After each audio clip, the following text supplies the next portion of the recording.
예, 오늘은 예레미야 28장, 29장을 살펴볼 건데요. 제목은 하나야, 스마야와의 투쟁. 누가 투쟁하는 거죠? 예레미야 선지자가 가짜 선지자, 진짜 선지자가 가짜 선지자와 싸우는 이야기가 되겠습니다. 우리는 계속 앞에서부터 몇 장 전부터 살펴보고 있죠. 예레미야가 먼저 누구와 싸웠어요? 백성들과 투쟁을 하고 있고, 백성들이 인정을 하지 않잖아요. 그 다음에 거짓 선지자들과 싸우고 있는데, 거짓 선지자들과 싸우는 이야기가 28장, 29장에 계속되고 있습니다. 그래서 여기서는 앞장에서는 27장에서는 전체적인 거짓 선지자들과 싸우는 이야기였지만, 여기 와서는 구체적으로 개인 선지자 개인과 싸우는 이야기를 기록하고 있습니다. 자, 그러면 오늘 나오는 가짜 선지자들, 그들이 도대체 어떤 가짜 이야기를 하고 있는지 살펴보면서 그들이 어떤 또 징계를 받게 되는지를 살펴보도록 하겠습니다. 우선 타이틀을 이렇게 그 큰 타이틀을 한번 보겠습니다. 첫 번째 타이틀 시작. 하나야와 예레미야의 충돌. 누가 나와요? 하나야 거짓 선지자가 나옵니다. 그게 이제 28장 이야기고요. 그 다음에 29장에 가서 첫 번째 타이틀 시작. 예레미야가 바벨론 포로들에게 보낸 편지. 그래서 예레미야가 바벨론에 잡혀간 포로가 있죠. 그 여호야킨이 잡혀갔다 그랬죠. 그때 포로들을 많이 데리고 갔어요. 그쵸?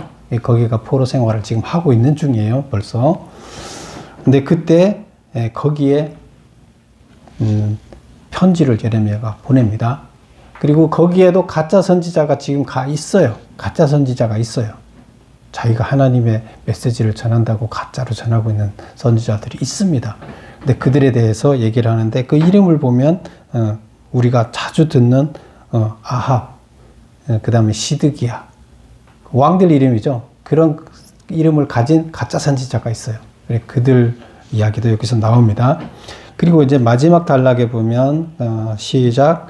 예레미야가 스마야에게 보낸 편지.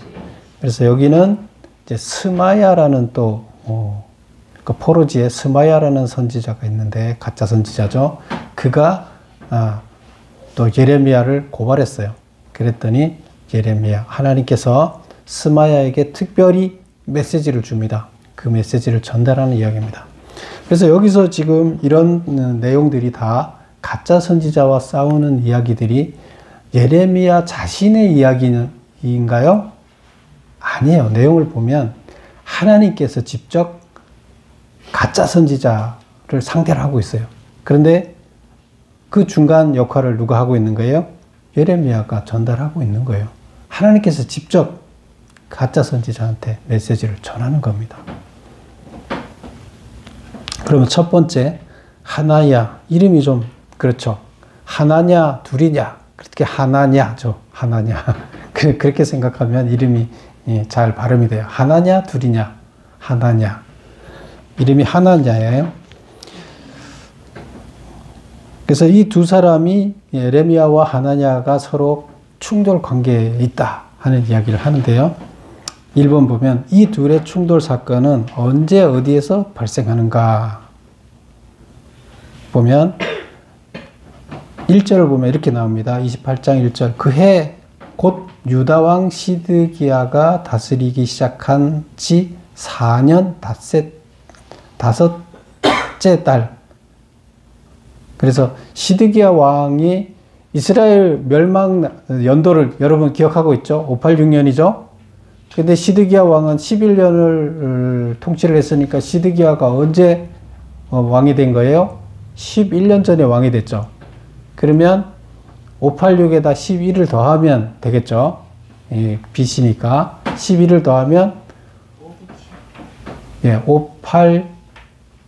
586이니까 5, 9, 7 그렇게 되겠죠. 그래서 597년. 그래서 597년이 취임한 해인데 4년째니까 4년을 빼줘야 되겠죠. 4년을 빼면 593년 이렇게 나오죠. 그렇게 계산을 하게 되면 여기 나오는 연도가 나오는 거죠. 그래서 BC 593년도에 있었던 일이다. 그래서 시드기야가 왕이 되고 4년째 됐을 때 있었는데 언제 어디에서 나왔느냐? 발생했느냐? 하나야가 여호와의 성전에서 제사장들과 모든 백성들이 보는 앞에서 내게 말하여 이르되, 여호와의 성전에서 제사장들과 모든 백성이 같이 모여서 예배를 드리고 있는 그런 때 얘기를 한 거겠죠. 그래서 그럴 때 그 가짜 선지자 하나야가 말을 했다는 거예요. 무슨 말을 했어요? 2번 하나야가 한 거짓 예언의 내용은 무엇인가? 여호와가 바벨론의 왕의 멍에를 꺾었다. 하나님이 자기한테 말을 전했다는 거예요. 이제 선지자라는 사람들은, 예언자라는 사람들은 하나님이 말을 맡긴 거라 그랬죠. 그럼 자기도 선지자라고 얘기하고 가짜라고 얘기 안 하죠. 자기 진짜라 얘기하죠. 하나냐가. 그러면서 무슨 말을 하는 거예요? 하나님이 나한테 맡긴 말을 내가 전달한다고 얘기를 하는 거예요. 근데 그 말이 뭐냐? 여호와가 나한테 맡긴 말이 바벨론의 왕의 멍에를 하나님께서 꺾었다는 거예요. 원래 그 예레미야를 통해서 예레미야가 멍에를 지금 지고 소가 끌고 가는 멍에를 자기 목에다 걸고 밧줄을 걸고 그리고 사람들한테 보여주고 다니고 있었죠. 그게 하나님이 하라고 한 메시지잖아요. 그래서 그렇게 하고 있는데 지금 하나님이 그 멍에를 부러뜨렸다는 거예요. 부러뜨려서 버렸다는 거예요. 그러면 포로로 잡혀가서 종살이를 안 해도 된다는 얘기예요. 그렇죠? 그러면 예레미야가 전한 메시지랑 정면으로 반대되는 메시지죠. 한 하나님이 두 입으로 이렇게 얘기를 할 수 있을까요? 그럼 누군가 하나는 맞고 누군가 하나 틀리겠죠? 그래서 예레미야가 공식적으로 그러고 다니는 걸 알고 지금 이 메시지를 전하는 거잖아요. 그러면 백성들은 누구 메시지를 듣겠어요? 예레미야 메시지를 듣겠어요? 하나야 메시지를 듣겠어요? 하나야 메시지가 전쟁 안 난대. 우리 포로를 안 잡혀간대. 너무 좋죠. 그래서 하나님이 나한테 메시지를 줬는데 바벨론 왕의 멍에를 꺾었다. 종살이 안 가도 된다. 그 다음에 두 번째, 바벨론 왕 느부갓네살이 빼앗아간 성전 기구를 2년 안에 되돌려 주겠다고 얘기를 했다는 거예요. 하나님이.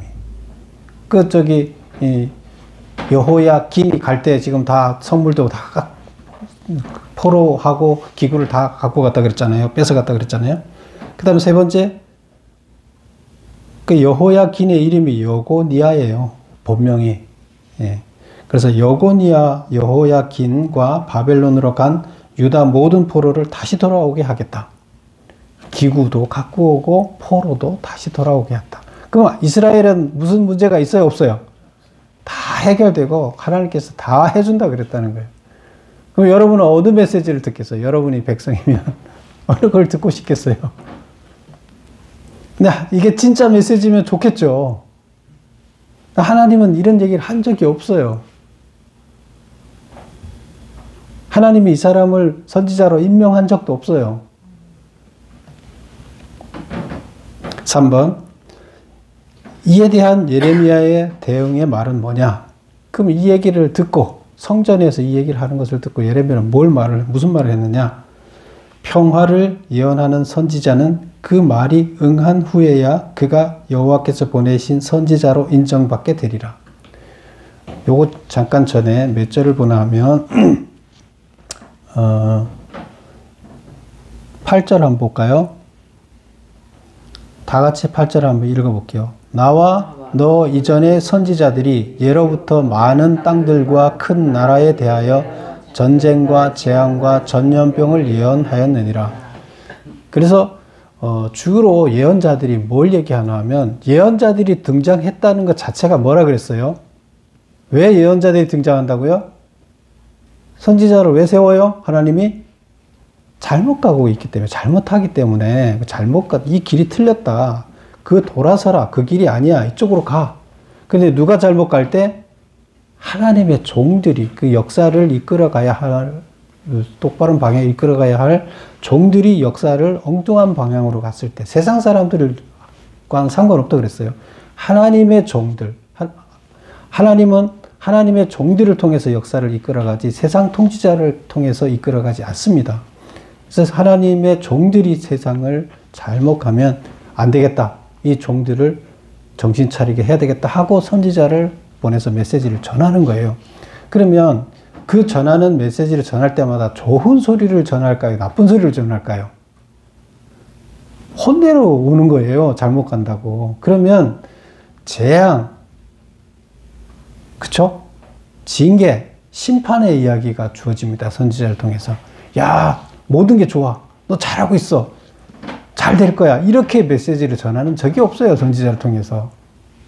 그 얘기예요. 지금 여기서. 그래서 선지자들이 왔을 때마다 어떤 얘기를 했느냐. 예로부터 많은 땅들과 큰 나라들에 대해서 전쟁과 재앙과 전염병을 예언했다. 너 잘못 가니까 내가 징계 주는 거야. 정신 차리라고. 이거예요. 선지자가 올 때마다 안 좋은 이야기를 전하는 거예요. 그런데 지금 평화를 말하는 선지자는 그러면 진짜일까요? 가짜일까요? 지금까지 역사를 보면, 그리고 하나님께서 왜 선지자를 보내는지 이유를 따져보면 가짜라는 게 분명하게 밝혀지는 거죠. 그래서 9절에 이렇게 얘기를 합니다. 평화를 예언하는 선지자는 그 예언자의 말이 응한 후에야 그가 진실로 여호와께서 보내신 선지자로 인정받게 되리라. 정말로 너가 하나님이 보낸 선지자라면 네가 지금 말하는 것이 2년 후에 뭐가 된다 그러면 그게 되고 난 다음에 네가 진짜라는 걸 인정하지, 그전에는 인정할 수가 없는 거야. 그 얘기예요. 맞죠? 그러면 지금 다시 말해서 너는 지금 선지자로 인정할 수 없고 너 말을 지금 현재에서 인정할 수가 없어, 이 얘기잖아요. 예레미야가 너는 가짜야 한 얘기예요. 말을 돌려서 말한 거죠. 너는 가짜야, 이렇게 얘기를 한 거예요. 그랬더니 4번 이 둘의 대결을 어떻게 진척되었는가. 하나야는 예레미야의 목에서 멍에를 빼앗아 꺾어버렸어요. 하나님이 메고 다니라고 해서 메고 다니는 그거를 가짜 선지자가 예레미야 목에서 멍에를 뺏어갖고 꺾어서 부셔버렸어요. 그런데 예레미야는 그냥 자신이 가야 할 길로 갔다. 이제 더 이상 상종하지 않겠다. 그냥 내가 할 일 하겠다. 그리고 가서 하나님 메시지를 원래 자기 받은 메시지를 전하는, 자기 가야 할 길로 갔다. 그냥 그대로 그냥 고하는 거죠. 신경 안 쓴다. 그래서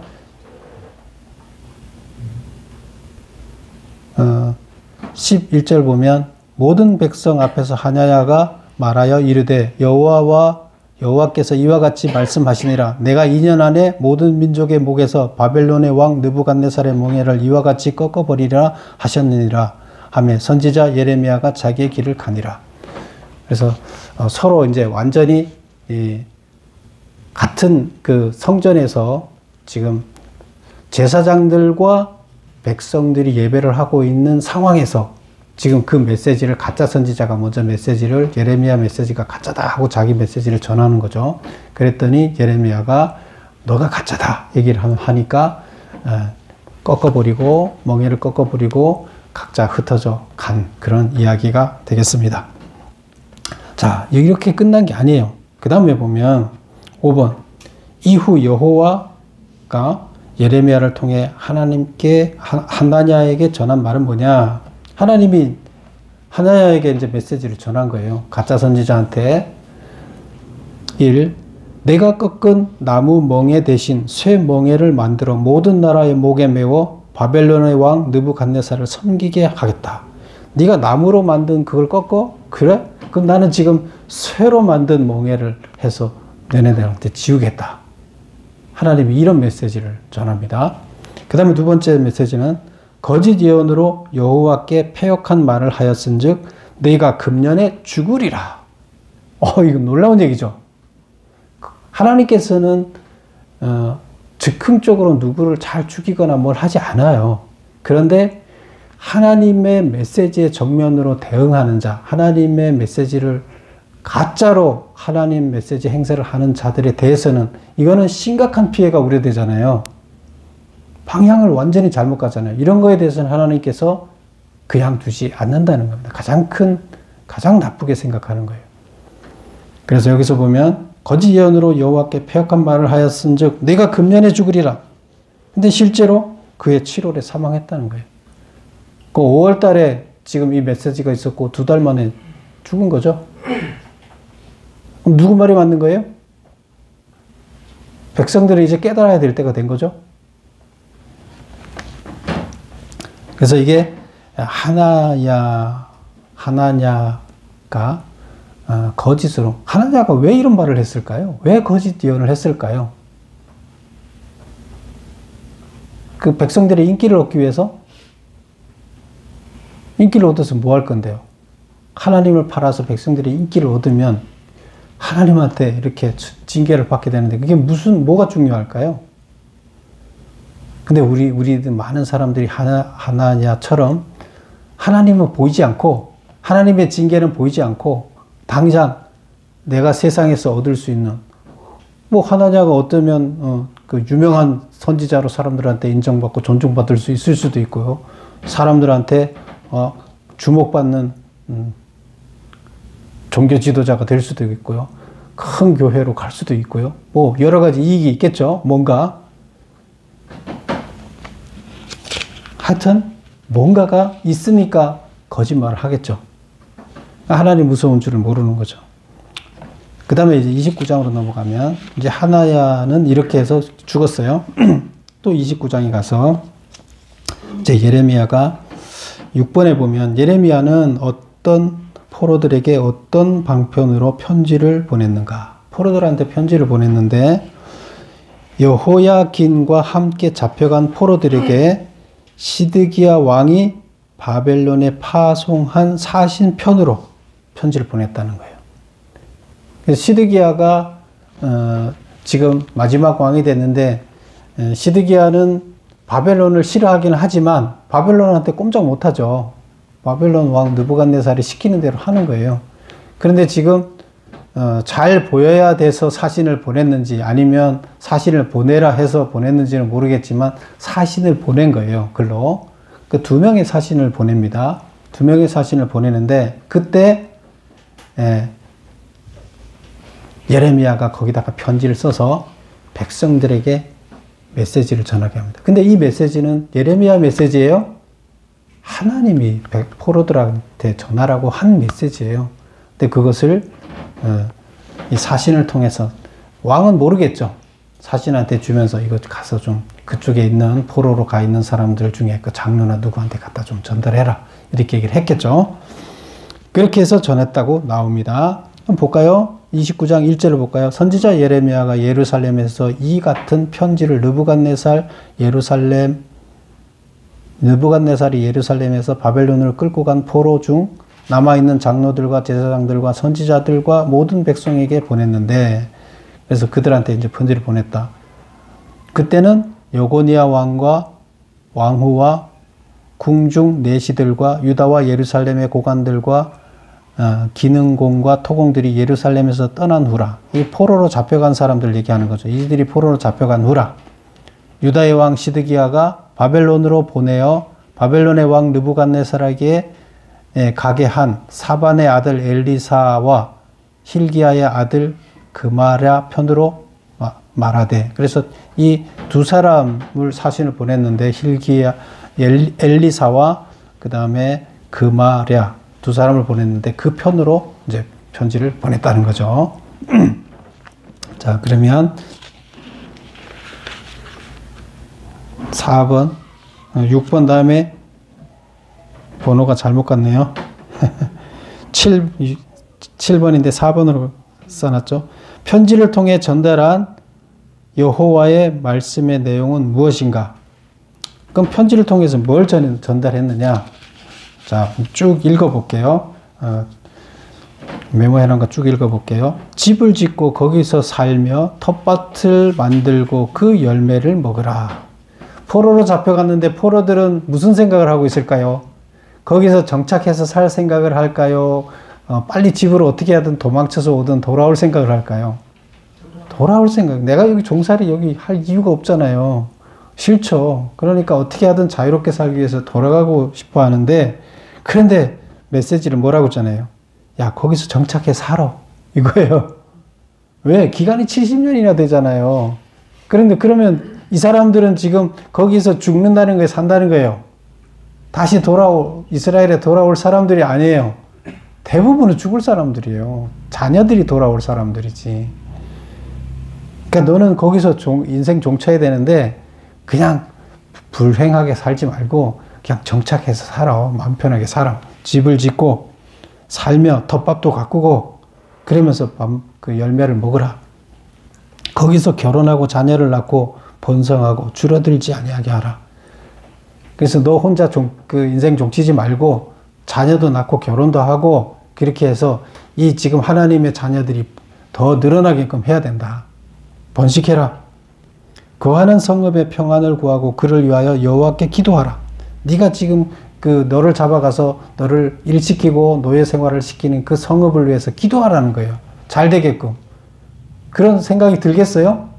아, 이놈들 망해라 그러지. 그런데 왜 그렇게 해야 되느냐? 이는 그 성읍의 평안함으로 너희도 평안할 것임이라. 거기가 잘 돼야 너희도 잘 될 것이다. 그러니까 어차피 너 인생 거기서 종칠 건데 그 성을 위해서 기도해라. 너희 중에 있는 선지자들에게와 점쟁이에게 미혹되지 말며 너희가 꾼 꿈도 고지 듣고 믿지 말라. 그래서 너희 중에 선지자와 점쟁이한테 미혹되지 마라. 그래, 가짜한테 미혹되지 마라. 가짜 메시지에 미혹되지 마라. 그리고 자기가 어떤 희망을 갖고 꿈을 꾸게 되잖아요. 희망을 갖고 있으면. 근데 그 꿈도 하나님께서 뭐 꿈을 점지해줘서 나를 돌아가게 해줄 것이다. 뭐 자기가 자꾸 돌아가는 생각하다 뭐 돌아가는 꿈이 꺼지잖아요. 그게 가짜라는 거예요. 그거 무의식 중에 자기가 갖고 있는 생각들이 나타나는 건데 그거를 진짜처럼 믿으면 안 된다는 거예요. 믿지 말라는 거예요. 하나님의 메시지만 믿어야지 꿈도 믿지 말라는 거예요. 그리고 70년이 차면 돌아오게 하리라. 70년이라는 시간인데 근데 이 사람들이 지금 자기 나이를 계산해 보면 죽을지 살지 대충 답이 나오겠죠. 여러분이 70년 후에 살아있을까요? 너희를 향한 나의 생각은 평안이요 재앙이 아니라 너희에게 미래와 희망을 주는 것이라. 내 생각은 너희들을 살리려고 하는 것이고 재앙을 주려고 하는 것이 아니라 평안과 미래, 희망을 주려고 하는 거다. 지금 현재는 이스라엘 백성이 그대로 있으면 어떻게 돼요? 희망이 있어요, 없어요? 없어요. 구원 못 받아요. 끝나요. 그냥 죽는 거예요. 다 멸망하는 거예요.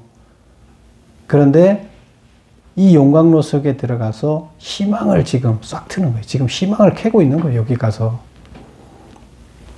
너희가 내게 부르짖으며 내게 와서 기도하면 내가 너희의 기도를 들을 것이요 너희가 온 마음으로 나를 구하면 나를 찾을 것이요 나를 만나리라. 거기 가서 고난 중에 회개하고 변화된 삶을 살게 되면 내가 반드시 너희들 기도에 응답하고 너희들을 만나주리라.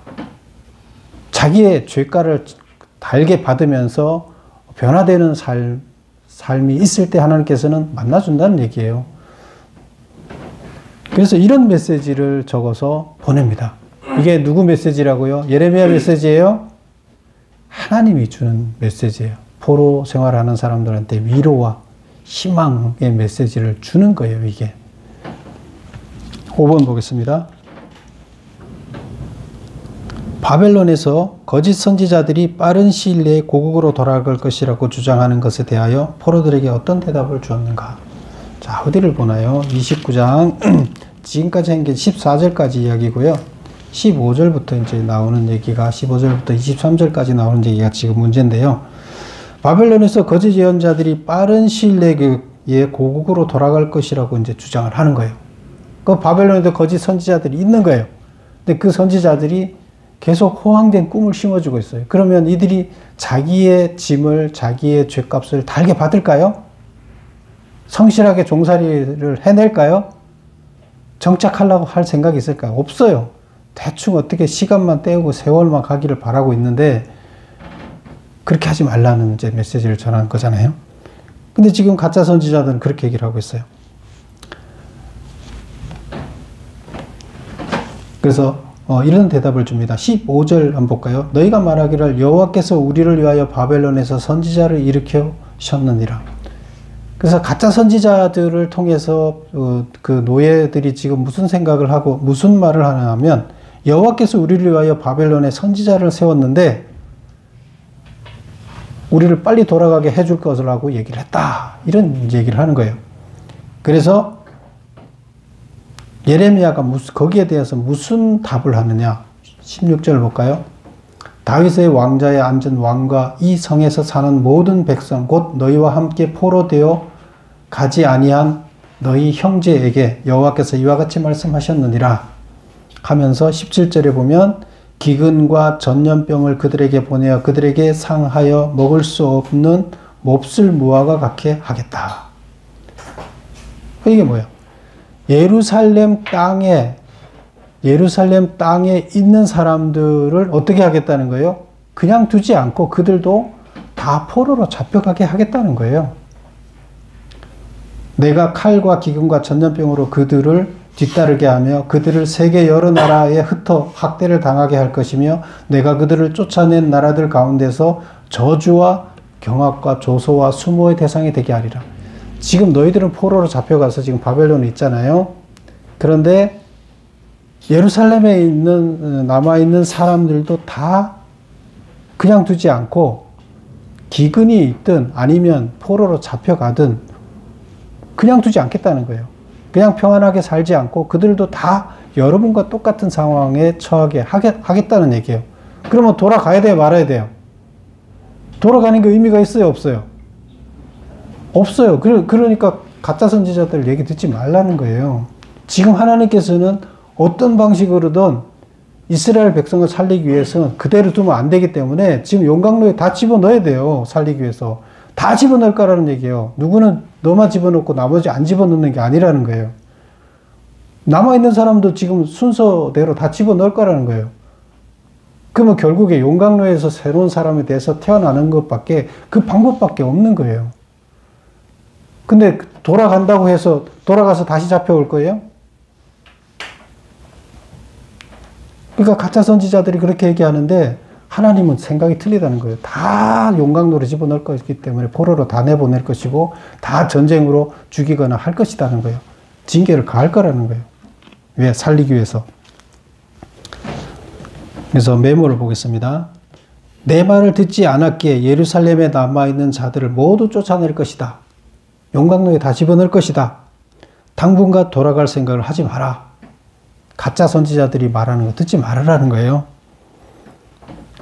그러면서 20절 보면 그런즉 거기까지가 19절까지 그런 얘기고 20절 그런즉 내가 예루살렘에서 바벨론으로 보낸 너희 모든 포로와 여호와의 말씀을 들을지니라 만군의 여호와 이스라엘의 하나님께서 골라야의 아들 아합과 마아세야의 아들 시드기야에 대하여 이게 이제 아합 왕 시드기야 왕을 얘기하는 게 아니라 이름이 똑같은 거예요. 동명이인이에요. 다른 사람이에요. 그 선지자들의 이름이에요. 거짓 선지자들의 이름. 이와 같이 그들 거짓 선지자들에 대하여 이와 같이 말씀하시기를 그들은 내 이름으로 너희에게 거짓을 예언한 자라.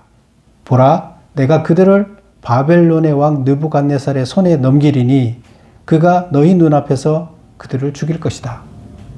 그 가짜 선지자를 어떻게 한다고요? 하나님이 느부갓네살 바벨론 왕한테 넘겨주고 바벨론 왕이 너희들 보는 앞에서 그 가짜 선지자를 죽이도록 만들 것이다. 이렇게 얘기를 합니다. 그러면서 22절 보면 바벨론에 있는 유다의 모든 포로가 그들을 저주거리로 삼아 이르기를 여호와께서 너를 바벨론 왕이 불살라 죽인 시드기야와 아합 같게 하시기를 원합니다. 그런데 죽이는데 어떻게 죽였다고요? 불살라 죽였다 그랬어요. 사람 다 보는 앞에서 불살라 불태워 화형에 처한다는 얘기예요. 이 선지자들이 화형에 처하게끔 하겠다는 거예요.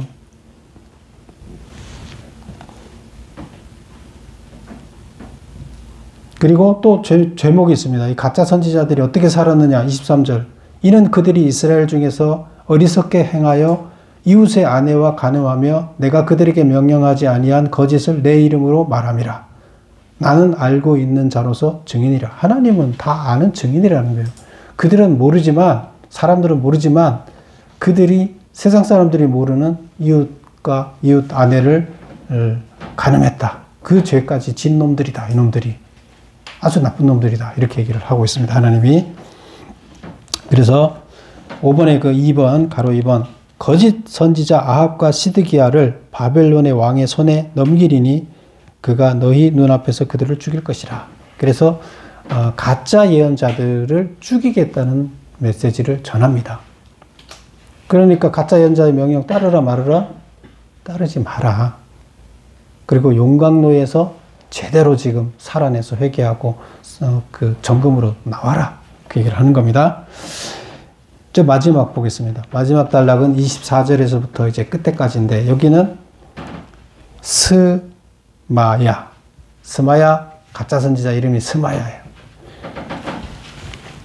6번 보겠습니다. 예레미야가 포로들에게 보낸 편지를 읽은 스마야는 예루살렘에 어떤 편지를 보냈는가? 그래서 그 편지를 거기 사람들이 다 돌아가면서 읽었겠죠. 포로 생활하면서. 근데 그 중에 이제 스마야라는 또 가짜 선지자가 이제 예루살렘에 편지를 보냈어요. 뭐라고 보냈느냐? 27절 볼까요? 26절부터 볼게요. 여호와께서 너를 제사장 여호야다를 대신하여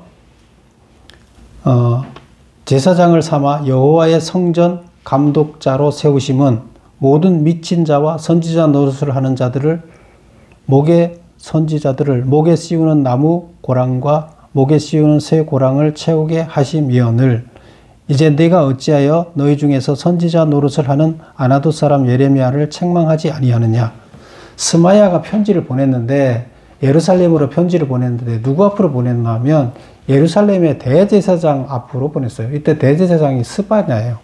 근데 글로도 보내고 다른 제사장한테도 편지를 보내고 똑같은 편지를 백성들도 장로들이 읽게끔 보내고 이렇게 여러 가지를 똑같은 내용을 다 보게끔 보냈어요. 근데 이제 스바야가 대제사장이니까 이제 편지를 받았어요. 받았는데 뭐라고 하냐면 야, 옛날에 그 훌륭한 제사장 여호야다가 있었지 않느냐. 근데 그 여호야다처럼 일을 하라고 스바냐 너를 세워놨는데 너는 왜 가짜 선지자 예레미야를 그냥 처단하지 않고 가만 놔두느냐. 이렇게 이제 편지를 보낸 거예요. 그러면서 예레미야를 처단해라. 이렇게 이제 고발장을 보낸 거죠. 편지를 통해서. 누가 그랬다고요? 스마냐는 가짜 선지자가 그렇게 편지를 보냈어요. 예레미야 편지를 읽고 나서 예레미야를 죽여라 하고 이제 고발을 한 거죠. 그랬더니 29절에 보면 제사장 스마냐의 글을 선지자 예레미야에게 읽어서 들려줄 때에 제사장 예레미야를 불러서 야, 스마냐라는 이 가짜 선지자가 너를 고발했다. 이러면서 이걸 읽어봐라. 이제 하면서 읽어주는 거예요. 그 앞에서 읽어줬다는 거예요. 그런데 30절 여호와의 말씀이 예레미야에게 임하여 이르되 스바냐한테 메시지를 전하라고 지금 다시 이제 얘기하는 거죠. 뭐라고 얘기해요? 31절 너희 모든 포로에게 전환하여 이르기를 여호와께서 느헬람 사람 스마야를 두고 이같이 말씀하시니라. 내가 그를 보내지 아니하였거늘 스마야가 너희에게 예언하고 너희에게 거짓으로 믿게 하는도다. 하나님이 그를 세우지 않았다. 이렇게 얘기를 합니다. 그 다음에 32절 그러므로 여호와께서 이와 같이 말씀하시니라. 보라 내가 느헬람 사람 스마야와 그의 자손을 벌하리라. 벌하겠다. 그가 나 여호와께 패역한 말을 하였기 때문에 내 백성 중에 남을 그의 자손이 하나도 없을 것이라. 대가 끊기게 하겠다는 거예요. 내가 그 백성에게 행하려 하는 복된 일을 그가 보지 못하리라. 그래서 이스라엘이 나중에 그 포로 생활로부터 다시 복귀해서 이스라엘이 회복되는 이런 복된 축복, 구원의 축복을 이들은 맛보지 못할 것이다. 이렇게 얘기를 하고 있습니다. 6번에 편지를 보내서 스마야가 예레미야를 처벌하라고 이제 고발을 했죠. 7번 스마야에게 주어진 여호와의 말씀은 뭐냐? 살아남을 그의 자손이 하나도 없을 것이라. 내가 내 백성에게 행하려 하는 복된 일을 그가 보지 못하리라. 그래서 결국 이들은 구원받지 못한다는 얘기를 하는 거예요. 대가 끊어지고 구원받지 못하고 멸망이 다 끝난 거예요. 결국 지옥으로 가는 거죠. 뭐 심판에 이제 이들한테는 영원한 심판이 된 거죠. 기회가 안 주어진다는 거죠. 다시 회복될 기회가. 그래서 오늘 보면 가짜 선지자들이 왜 등장을 해요? 가짜 선지자들이 계속 등장하고 있잖아요. 가짜 선지자들은 자기의 이익을 위한 거예요. 결국에 가짜 선지자들이. 종교 지도자는 하나님의 종이라는 뜻이 뭐예요? 자기 생각으로 자기의 뜻을 이루려고 하는 것이 아니라 종은 자기 계획이 없어요. 하나님의 계획, 하나님이 시키는 거 하는 거예요. 하나님의 종이잖아요. 그런데 자기 계획을 갖고 자기가 출세하려고 하면 자기 삶을 사는 거잖아요. 하나님의 종이 아니잖아요. 자기 삶을 사는 거지 종으로 사는 게 아니죠. 하나님의 종이 되겠어. 이스라엘 백성으로 종으로 세웠잖아요. 하나님 나라를 만드는 종으로 세웠어요. 하나님 천국을 이 땅에서 실현해봐라. 이 깜깜한 어두운 세상에 하나님의 세상을 표본을 여기다가 만들어서 보여줘라. 그래서 이 세상이 다 번져나가서 확산돼서 이 비교를 해보고 사람들이 샘플을 만들어 놓으면 비교해보고 하나님 나라 샘플과 세상의 악의 샘플, 선의 샘플을 비교해보고 어디가 더 좋은가 보고 사람들이 스스로 여기를 찾아들게 해라. 이게 하나님의 방식이에요. 그래서 이스라엘을 샘플로 만드는 거예요. 공동체를 만들어준 거예요. 혼자 있을 때는 안 된다. 근데 아브라함 한 사람을 불러서 가족을 이루게 하고 민족 공동체를 이루게 해서 그때 결국에 땅을 주면서 그 공동체가 만들어졌을 때 그들을 통해서 보여주라고 한 거예요. 근데 이스라엘은 그걸 보여줘야 돼요. 그럼 사람들이 보고 비교해보고 이게 더 좋네? 그럼 나는 하나님을 믿어야 되겠네. 이렇게 오게 만들어야 돼요. 그러면 이 종이 할 수 있는 거예요. 근데 지금 가짜 선지자들은 종의 역할을 하는 게 아니죠. 자기 삶을 사는 거예요. 하나님 이름으로 하나님의 종의 일을 한다고 종의 옷을 입고 그리고 자기는 실제 자기 삶을 사는 거죠. 자기 출세를 위해서. 그러다 보니까 거짓말을 하고 백성들이 그래서 결국 세상에서 출세하려면 사람들한테 인정받아야 되잖아요. 사람들한테 인정받으려 하다 보니까 하나님의 메시지가 가려지는 초점이 하나님한테 있지 않고 사람한테 있어요. 그러면 사람의 메시지가 하나님의 메시지처럼 들리는 거예요. 자기가 사람한테 신경을 쓰기 때문에. 귀를 사람한테 기울이니까 사람들의 소리가 들리고 그게 하나님의 음성처럼 들리는 거예요. 가짜죠. 누구나 가짜 선지자가 될 수 있어요. 그래서 우리는 이 가짜 선지자들이 나쁜 놈, 진짜 나쁜 놈들이네. 그런데 우리가 자기도 모르게 살다 보면 가짜 선지자가 되어 있는 거예요. 그걸 우리는 경계해야 되는 겁니다. 자기가 하는 게 이들은 옳다고 생각하는 거예요. 그 소리가 하나님의 음성으로 들려지는 거예요. 우리는 그런 자, 어리석은 자가 되지 않아야 됩니다. 그러려면 우리가 하나님한테 귀를 기울여야 돼요. 세상에 귀를 기울이는 것이 아니라. 그리고 내 뜻이 아니라 하나님의 뜻을 실현하기 위해서 뭘 해야 되는지 생각해야 되고요.